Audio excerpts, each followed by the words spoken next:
Misunderstandings about risk statistics and probability often lead to flawed decision making in many critical areas such as medicine, finance, law, defence and transport.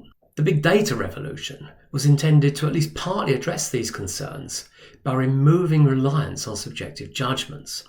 However, even where relevant big data are available, there are fundamental limitations to what can be achieved through pure machine learning techniques alone. We've entered an era where it's assumed that if you have sufficient data, clever statistical machine learning methods will enable you to learn useful things from the data. This is increasingly the case for medical data, where, for example, we want to be able to predict specific disease risks from observable risk factors or determine optimal treatment strategies. But there are severe limitations to what we can ever learn from observational data alone. This doesn't mean that we have to only rely on randomized controlled trials, which have their own severe limitations. This talk will focus on how causal models, specifically Bayesian networks, enables us to do much more with observable data and get more accurate results than is possible from machine learning from data alone. I'll start with an explanation of why we need to incorporate causal reasoning into observational data. Only causal reasoning exposes the paradoxes that produce flawed or biased results from observational data. But it's not sufficient to produce causal models. We need a calculus for performing inference on these models, which is where Bayes and Bayesian nets come in. I'll show how Bayesian networks resolve the causal paradoxes and then review the limitations and challenges of Bayesian networks before presenting a number of real-world examples. Finally, I'll show why, no matter how big the data, we're never guaranteed to learn causality from the data. Now, I'm not arguing that pure data-driven machine learning in healthcare, for example, is a waste of time. It can work very well in applications like image recognition, where it's possible, for example, to do as well as human experts in identifying radiology abnormalities. But that's very different from learning or incorporating causal knowledge, which is required in the type of applications that we're focusing on. So here's a typical example of a big data problem where machine learning algorithms are used. Banks gather comprehensive data on customers to whom they give loans. They use this information to help them to risk assess future customers, i.e. those most likely to default on loans. So here are the customers who defaulted.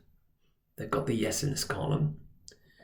And what statistical machine learning algorithms do is learn what the distinguishing features are of those customers who default and how they differ from those who don't default. The first problem with this type of data is that although it might be big, it's completely missing data for an entire class of customers who we also need to learn about. Specifically, as it's restricted to customers who were given loans, it contains no information at all on those who were refused loans. We say that such data is censored and therefore biased. So we can learn nothing about customers who were refused loans and why they were refused. And this creates other problems leading to fundamentally flawed algorithms. So take a look at these cases highlighted here.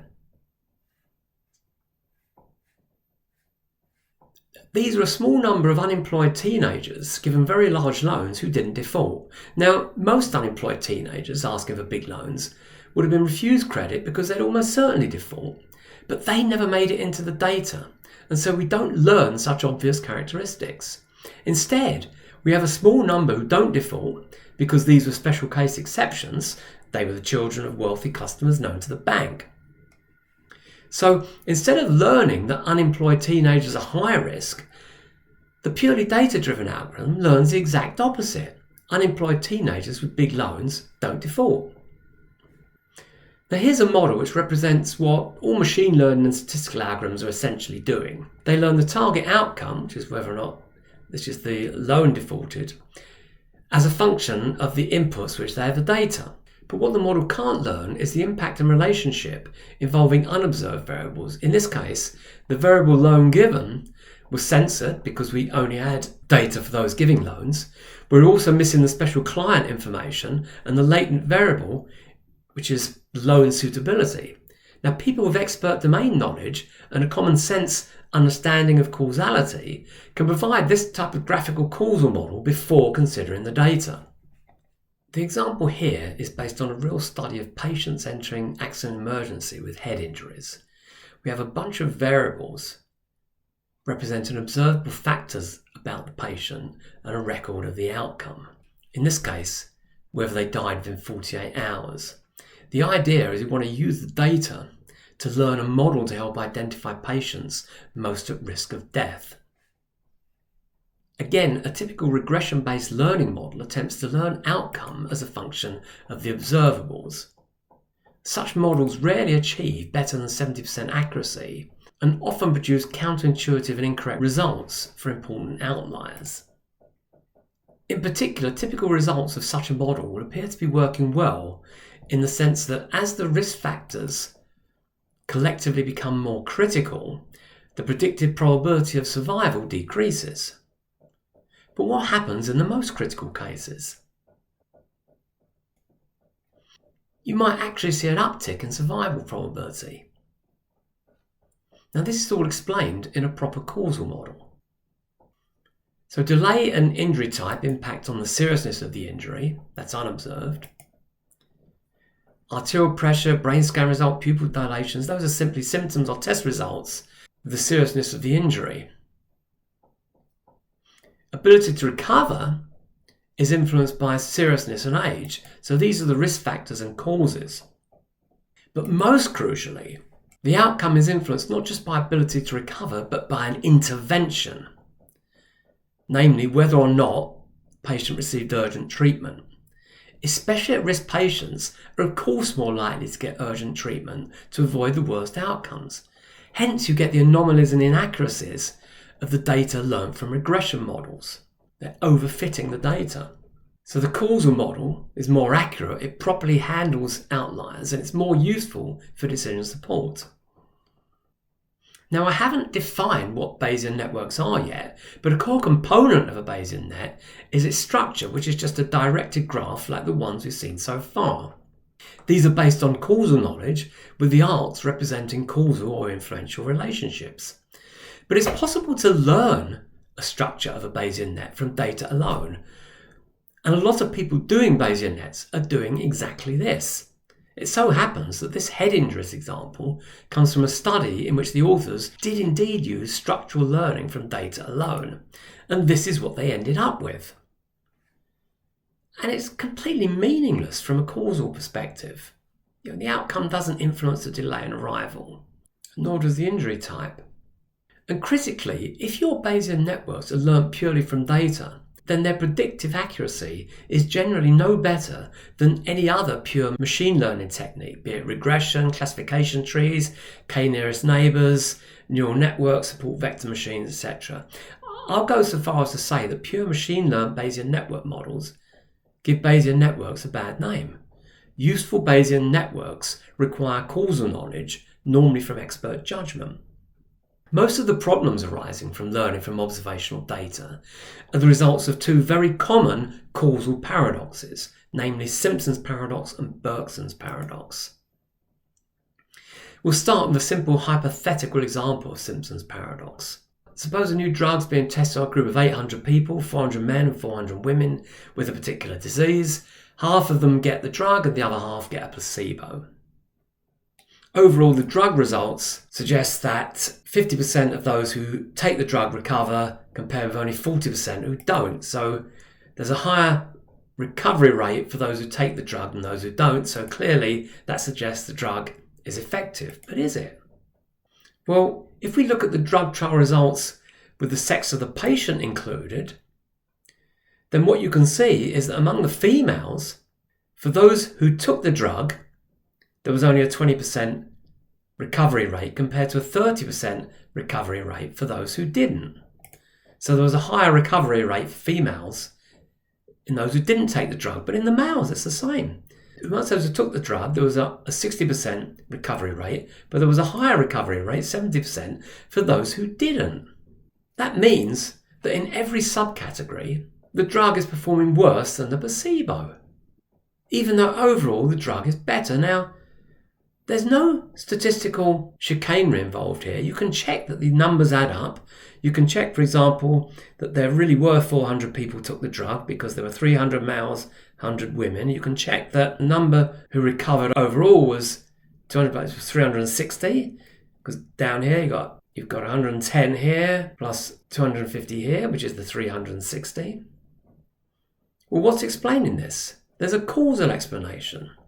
So while recovery is certainly influenced by whether the drug's taken, it's the sex which influences both whether the drug is taken and the recovery. Specifically, more men happen to be given the drug, and they're more likely than women to recover naturally.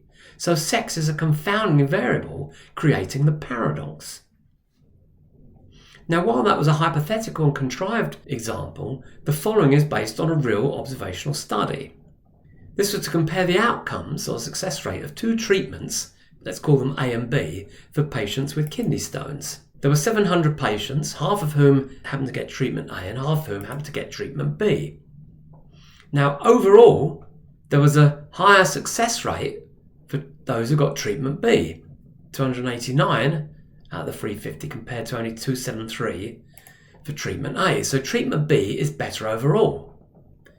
But it's worse in every subcategory when we split the data by the size of the kidney stones. So patients with small kidney stones, the overall success rate is generally better, but here it's higher for treatment A with 93% compared to 87% for treatment B. And for patients with large stones, the overall success rate is lower, they're harder to treat, and again, treatment A has a higher success rate than treatment B.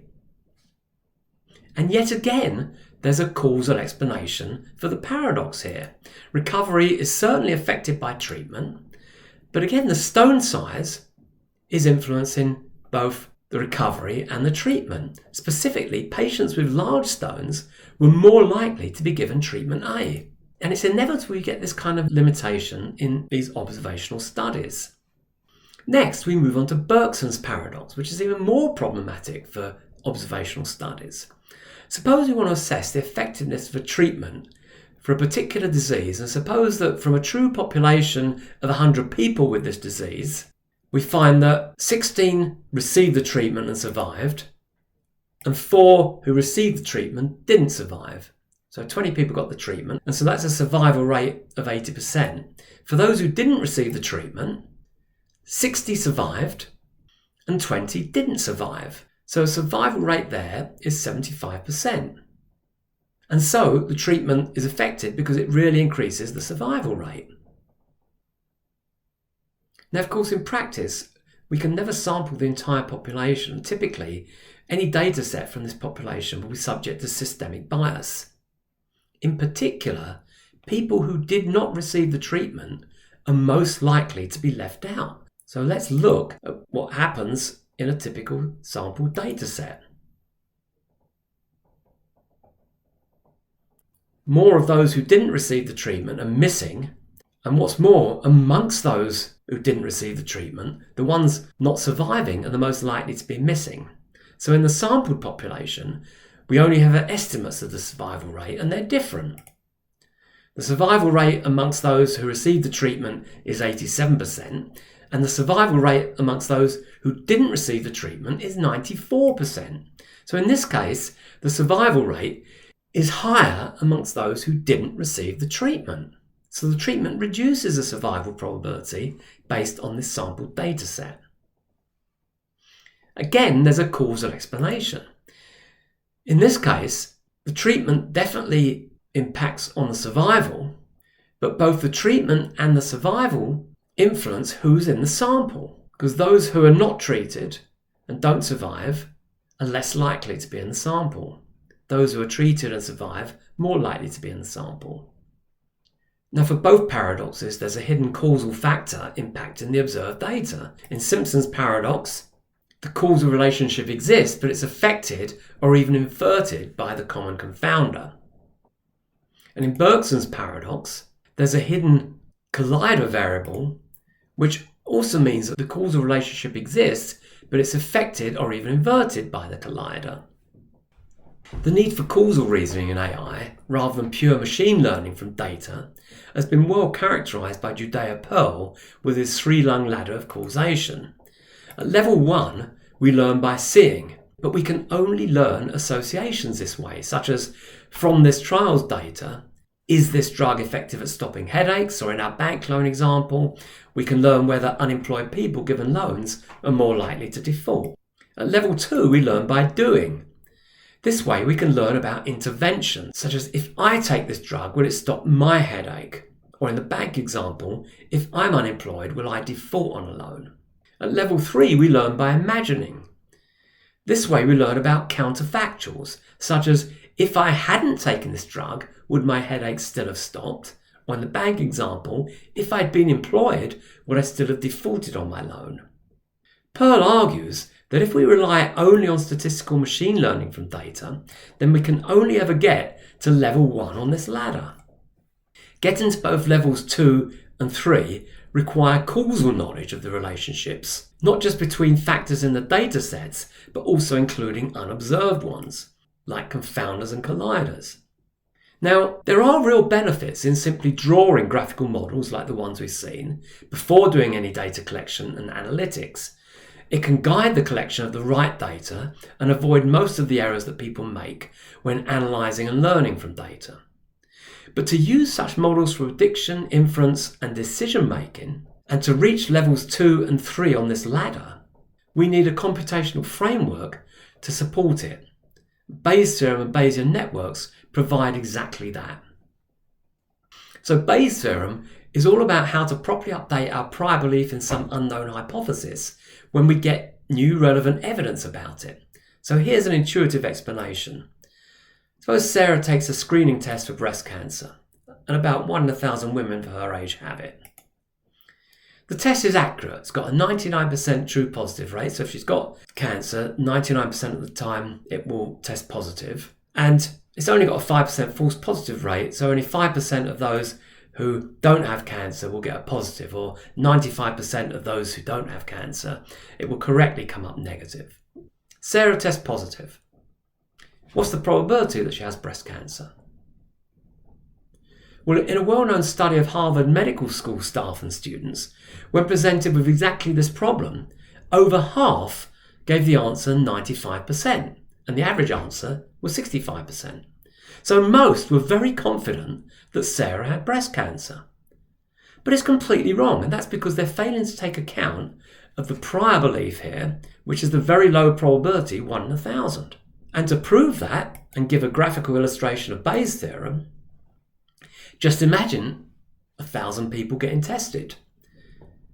About 1 will have the disease, and the test will almost certainly test positive for that person. But that means that the other 999 don't have the disease. That's almost 1,000. And because of the 5% false positive rate, about 49 or 50 of those are going to test positive wrongly. So if we strip away all those testing negative, we only look at those testing positive, we've got 1 out of about 50 who test positive who actually have the disease. That's about 2%. And of course that's very different from the 95% assumed by most medics. So that was a visual explanation of Bayes' theorem. I want to introduce it formally using the graphical formalism of Bayesian networks. So with Bayes, we have some generally unknown hypothesis H, which in this case person has disease, and for simplicity, as in this case, we'll assume that that's Boolean, true or false. We have a prior probability of H, which in this case is 1 in 1,000, so here's the prior probability table for H. And we get some evidence about H, which in this case is the result of a diagnostic test.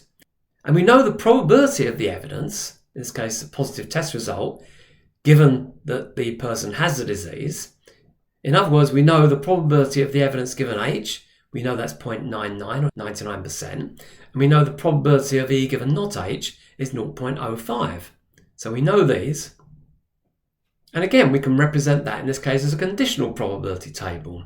When H is true, there's a 99% the test will be positive. When H is false, the person hasn't got the disease, there's a 5% chance that the result will be positive. But of course, what we want to know is the posterior probability of H given the evidence. So what's the probability H is true if we know the test result is positive? So we want to make an inference in that direction. Well, Bayes' theorem, of course, gives us the answer. It's this formula. expand into that. And of course, we know each of these terms, and we can just plug them in, and we get the value, which is just under 2%, which is what we essentially saw in the graphical version of Bayes' theorem. And of course, this is an example of a very simple Bayesian network, which is specified by a directed graph and node probability tables associated with each node of the graph. In these models, we can do prediction, which is forward inference from cause to effects, and also backward inference from effect to causes. Now, in general, a Bayesian network will consist of multiple variables, not just two, and the necessary Bayesian inference calculations are very complex because the inference has to propagate around the whole network. So we need algorithms for performing the complex Bayesian inference. Now, fortunately, efficient propagation algorithms have been around since the late 1980s and have been implemented in tools like Agena. So once the Bayesian network structure and conditional probability tables are specified, all the computations are performed automatically. This is a classic example of a simple Bayesian network model called the Asia model. The objective of the model is to determine the most likely diagnosis for a patient entering a chest clinic. The nodes here represent variables which may or may not be known, and for simplicity, all of these nodes are Boolean, meaning they have just two states, which were taken to be yes or no in this case. There's a directed edge between two nodes if there is a causal or influential relationship between those nodes. For example, a person who is a smoker is more likely to have lung cancer than a person who is a non-smoker. Similarly with bronchitis, and a person who has any of these conditions is more likely to have the symptom of dyspnea, which is shortness of breath. Now, associated with every node is a probability table. So, for example, for the node smoker, the probability table is just 50-50 for yes or no, because that represents the fact that 50% of the people who enter the chest clinic are smokers. Whereas for visit to Asia, only 1% of the people have had a recent visit to Asia. For nodes which have parents, the probability table is a conditional probability table. So we have to give the probabilities conditioned on the states of the parent nodes. So if a person is a smoker, there's a 10% chance that this person would have been diagnosed with lung cancer. And if the person is a non-smoker, there's only a 1% chance they would have been diagnosed with lung cancer.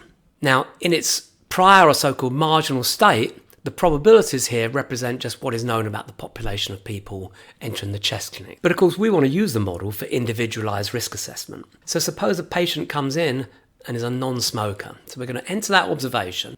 And now what's going to happen is we're going to run the model, and it's going to do all of the Bayesian inference. And in particular, look at how the probabilities of these nodes change. So a non-smoker, probability of lung cancer went down, probability of bronchitis went down. Similarly, these all went down. At this point, if that's all you know about this person, then it's unlikely that they've got any of these conditions, because the highest probability here is 30% for bronchitis. But suppose they report shortness of breath. When we run the model again, see what happens. These two increase by a little bit, but they're still quite low. But bronchitis is now over 75%, so you would diagnose bronchitis as a likely condition in this case. Well, suppose we send the patient for an X-ray and it comes back positive. Run the model again. TB and lung cancer have gone up quite a bit now, but they're still way below bronchitis, which is still the likely diagnosis at this point. However, suppose we decide to check if this person had a recent visit to Asia, and it turns out they did. In this case, when we run the model, everything changes. Tuberculosis, almost from nowhere, now becomes the most likely probable diagnosis. And I can now show you, using the examples of Simpson's and Bergson's paradox, how Bayesian networks can resolve those paradoxes and also get us to levels 2 and 3 of Pearl's ladder of causation. Okay, so we have our two treatments for kidney stones, treatment A and treatment B, and we're interested in which is more likely to lead to full recovery. So we can see that in the study, an equal number of patients had treatments A and B, and that the overall recovery rate was 80%. Now for treatment A, when we run the model, we observed that the recovery rate was 78%, and for treatment B, recovery rate is 83%. So overall, treatment B seems to be the more effective. If I reset the model, I'm now going to reveal the hidden confounder, which is of course the stone size. Now if the stone size is small, let's see what happens. Well, first of all, the overall recovery rate is higher, 88%, and it's also more likely that treatment B would have been given for a small stone. In fact, with the stone size fixed at small, let's compare treatments A and B now. With treatment A, the recovery rate is up to 93%, whereas with treatment B, the recovery rate is only 87%. So treatment A is better than treatment B for small stones. What about for large stones? Let's look at treatment B. So treatment B has a recovery rate of 69%, and treatment A has a recovery rate of 73%. So treatment A is more effective for both small stones and large stones, even though overall treatment B seemed to be better. Of course, the reason for this is that for large stones, which are more difficult and less likely to lead to recovery, treatment A is more likely to be used than treatment B.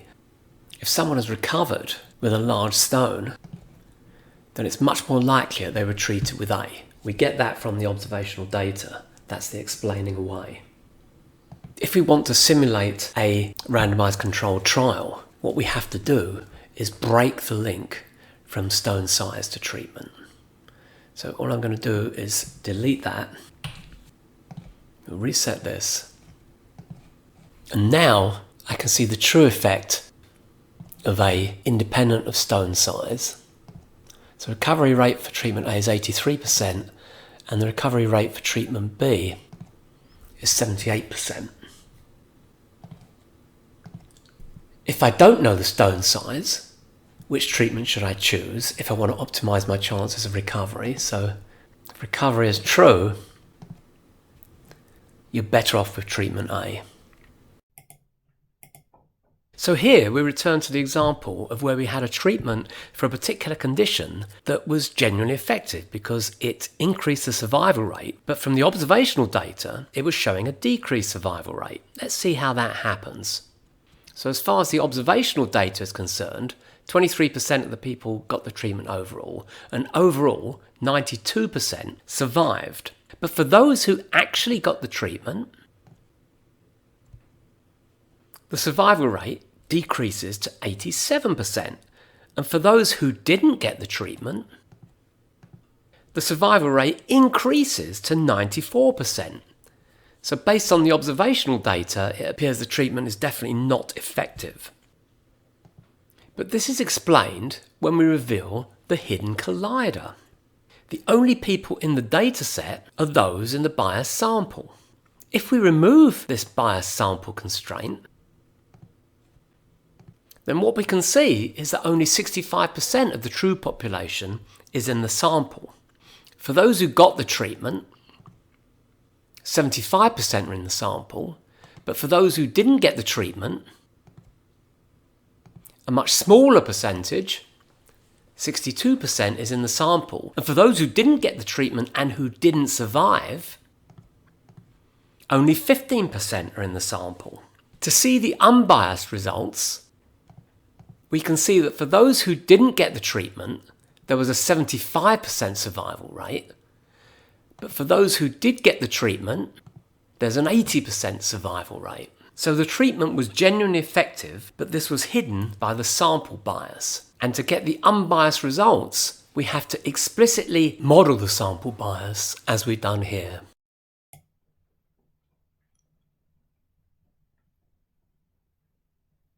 For counterfactual reasoning, we just need an appropriate causal model for which we can create an almost identical counterfactual world copy. So for example, here's our model of the kidney stone treatment problem. We can enter real-world observations like a particular patient got treatment B, and so that makes it very likely, before we know about the recovery, that it was a small stone. Suppose we also know that the patient didn't recover. Then from this, we learn the probability that it was a small stone decreases, although it's still more likely than a large stone because of treatment B.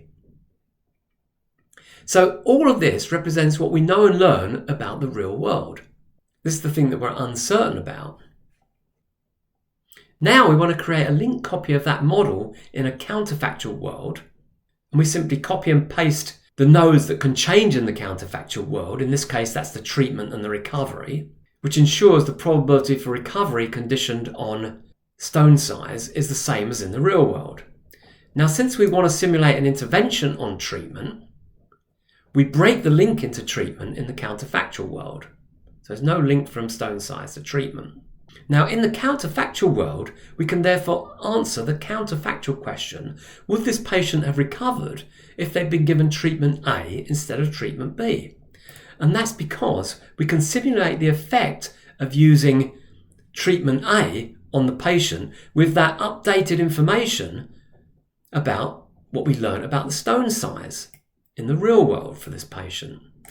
And you can see that that gives us an 85% chance that this patient would have recovered.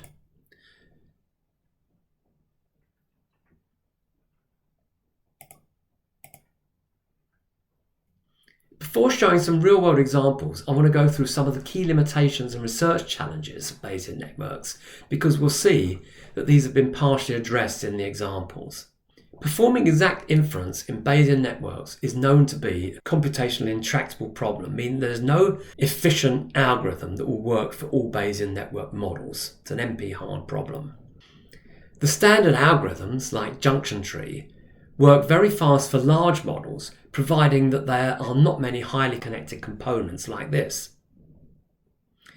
The algorithm transforms a model into a tree whose nodes are clusters of minimally connected nodes. In a model like this, all of these nodes are connected, and so there's no reduction possible.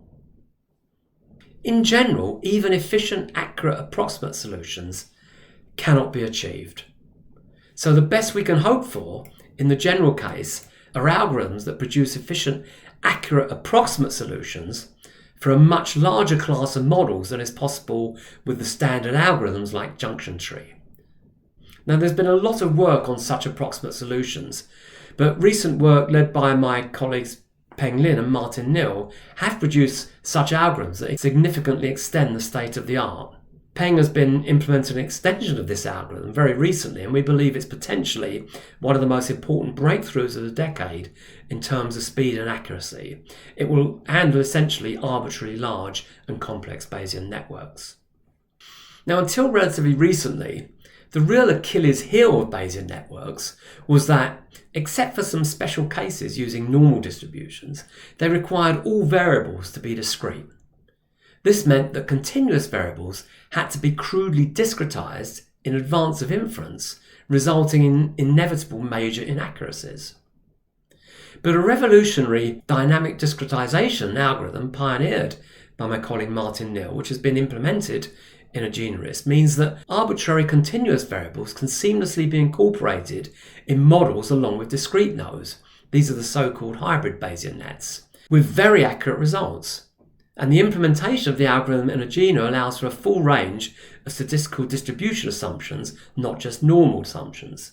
And recently, Peng et al. Have extended the region-based algorithm that was used for the discrete models to hybrid models. So while the original dynamic discretization of Nill worked as efficiently as discrete models used in the junction tree algorithm, this new algorithm means that much more complex hybrid models can also be computed. Another major impediment to more widespread use of Bayesian nets is the difficulty of eliciting from experts, or even learning from data, the necessary entries for the node probability tables. Now, in this example, we have a node D with 5 discrete states and 3 parents, each with 5 states. That means there are 125 different possible state combinations of the parent nodes and 625 individual entries required for the table. It's impossible to elicit these individually from experts consistently, but it will generally be almost impossible to learn this table even from big data, because it's highly unlikely that even very large data sets will have sufficient instances of the 125 combinations of parent state values to accurately learn the necessary probabilities of the states of D. Now, we discovered that in many real-world examples, such Bayesian network components involve variables which had a ranked scale And assuming an underlying range of 0 to 1 and a t-normal distribution, it was possible to automatically generate the required very large tables by listing some very simple information. For example, in many cases, the child node was essentially a weighted average of the parents, and so we only need to know the relative weights and an uncertainty parameter. And so this is implemented in the GeneRisk, and it means that the necessary tables are generated automatically from minimal elicitation. Now, when we add decision and utility nodes, Bayesian networks become what are known as influence diagrams. And for these, there are algorithms that compute the optimal decision paths. But again, these algorithms assume discrete nodes. And so we've developed an algorithm for hybrid Bayesian network models that is now implemented in a GeneRisk. The final major challenge I'd like to mention is that of so-called dynamic Bayesian networks, where we're modelling changes in variables over a sequence of multiple time intervals. Now, in theory, you can create a single model, but this becomes infeasible for large models with multiple phases. Now, one common solution to this problem, which is also implemented in the GeneRisk, is to essentially use an object-oriented approach where the instances of the same model are linked only by their input and output variables. But such an approach introduces very small inaccuracies, which increase with larger models and number of phases. Now, overcoming this problem is something that members of our research team have been working on for a while, and we have advanced the state of the art and we're hoping to publish and implement a revised algorithm for that, but that's not been completed yet.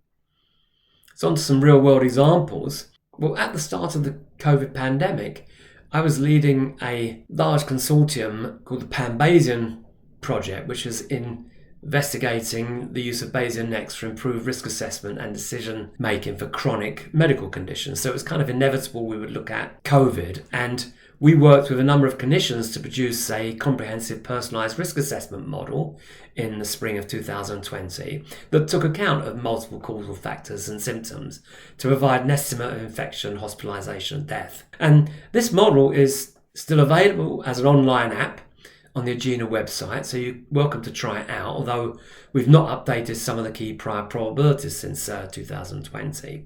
So if you go to the Agena website, what you actually see with this app is a simple questionnaire interface where the results are shown at the bottom. And the functionality to quickly produce and deploy apps like this based on Bayesian network models is available in the new cloud version of Agena. As I say, that COVID model was produced as part of the ongoing Bayesian project. We worked with expert clinicians in the various different conditions: rheumatoid arthritis, diabetes, chronic heart failure. So the published model here was one that we did for rheumatoid arthritis diagnosis. And the published model here was for improved management of glucose control in gestational diabetes. This model was to predict coagulopathy within 10 minutes of hospital care. And previous work, which we did with the trauma team at the Barts in London, was concerned with early prediction of physiological disorders. So again, this is early identification of trauma-induced coagulopathy. And this model was concerned with improving decisions about whether or not to amputate a limb. Ongoing soon-to-be-published models include this very recent comprehensive model for predicting pregnancy outcomes, and this model for early diagnosis of Alzheimer's disease. Now, fresh off the press is this hybrid model developed in partnership with a major medical devices company for assessing and managing risk of new medical devices. And here is a model produced for the UK Government Office for Product Safety Standards, which will be used to determine whether novel consumer products can be safely certified and whether existing ones need to be recalled. And this is another example of a hybrid model. And accurate hybrid models are especially relevant in financial risk applications. One of Agena's major clients is Milliman, which is the world's largest independent actuarial company, and they use Agena for operational risk modelling of banks and insurance companies. And you can get a feel for the scale of the models they build. Now, there are multiple publicly available models dealing with legal reasoning, both generic models to help police and lawyers determine whether there's sufficient evidence to bring a case to court, and detailed models of specific cases. And there are also models that focus specifically on forensic DNA analysis. And BNs have been used quite extensively for project planning, policy planning, intelligence analysis, and even football prediction. So, in summary, unlike most AI models, which are black box, BNs are a visible and audible reasoning tool for risk assessment. The graph and associated probability tables fully specify all assumptions, nothing is hidden. BNs can quantify the risk of high-impact, low-probability events because they can be built with minimal missing data. It doesn't require large data sets. We can explicitly model causal factors and relationships. We can combine causal knowledge and data, and in particular, causal knowledge is used both in determining the graphical structure and the probability tables if necessary. As the Asia model shows, the Bayesian calculations provide both inference from effect to cause and cause to effect. And as we saw with the final observation at the recent visit to Asia, Bayesian nets enable explaining away. They overturn previous beliefs in the light of new observations. We can incorporate latent variables, including variables which have got no data at all. We can make predictions with incomplete data, and we've seen that we can simulate interventions and counterfactuals and support continuous and discrete variables. Okay, but surely with really big data, we can learn anything. Well, unfortunately, no. Imagine that we've got trillions of data on the relationship between two binary variables, an independent variable x and a variable y that we believe depends on x. So assume that they're just binary 0, 1. Imagine that we collect, therefore, trillions of pairs of values x and y. Then surely we can learn the relationship between x and y. But what if there's no correlation between x and y? i.e., when x is 0, then y is equally likely to be 0 or 1. Then the best machine learning algorithms must conclude that there is no relationship. But it turns out that x and y simply represent two light bulbs, where 0 is off and 1 is on. So here's bulb x, on, off, down here. And here's bulb y, on, off, on, etc. And there's a hidden switch, z. And when z is off and x is on, bulb y will be on. When the switch is off and x is off, y will be off. When the switch is on and x is on, y will be off. And when the switch is on and x is off, y will be on. Well, the hidden switch therefore provides a completely deterministically causal relationship between x and y. Once we know the switch value, on or off, the value of y is completely determined by the value of x. If z is equal to 0, then y is equal to x, else y is not x. There's our completely explicit causal relationship. Machine learning from data can never learn that causal relationship because it didn't know anything about the hidden variable z. But of course, knowledge with data can. And this example also demonstrates how we can have causation without correlation. So in summary, data-driven methods applied to observational data sets produce biased and flawed predictions and can't be used to reason about interventions and counterfactuals. The observed outcome of interest, which we are trying to predict, may be wrong for many records, so any model that scores well with respect to predicted accuracy may just be replicating past errors. Any records relating to people not tested or assessed for a particular outcome will wrongly indicate that the outcome didn't happen. Data sets are typically biased towards people with specific disease or risk factors, as we saw with Bergson's paradox. This not only means we learn little about people who don't have that condition and why, but we also end up with biased and flawed predictions. The impact of interventions learnt from observational data would be wrong if you want to use the model for decision support. That's Simpson's paradox. Causal models are needed for reasoning about interventions because we can simply cut the link into the intervention node. So Bayesian networks provide a rigorous framework and calculus for causal modelling that enable us to resolve paradoxes from observational data and move to levels 2 and 3 of Pearl's ladder.